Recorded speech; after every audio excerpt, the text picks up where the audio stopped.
Isang documentary tungkol sa tennis at mga kababaihan ang binuo ng isang Filipina-Canadian filmmaker mula Vancouver.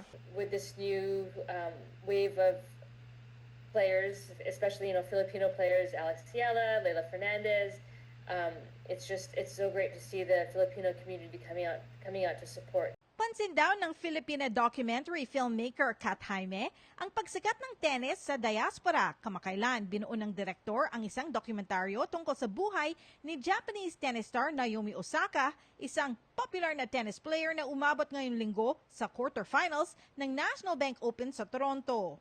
Naomi Osaka, the second set, follows the return of Naomi Osaka back to tennis after becoming a mom. So 6 months postpartum, she gets back into training and she wants to complete like a full circuit of tennis, which she hasn't done before. So she does Australian Open, Wimbledon, the French Open, US Open, and it's the first time that she's kind of challenging herself to come back at full speed. Bukod sa pag-film sa ilang tennis Grand Slam sa loob ng isang taon, nakunan din ni Jaime sa kanyang dokumentaryo ang mga hamon na hinaharap ng female professional athletes sa pagpasok ulit sa larangan ng sports matapos silang mabuntis at manganak.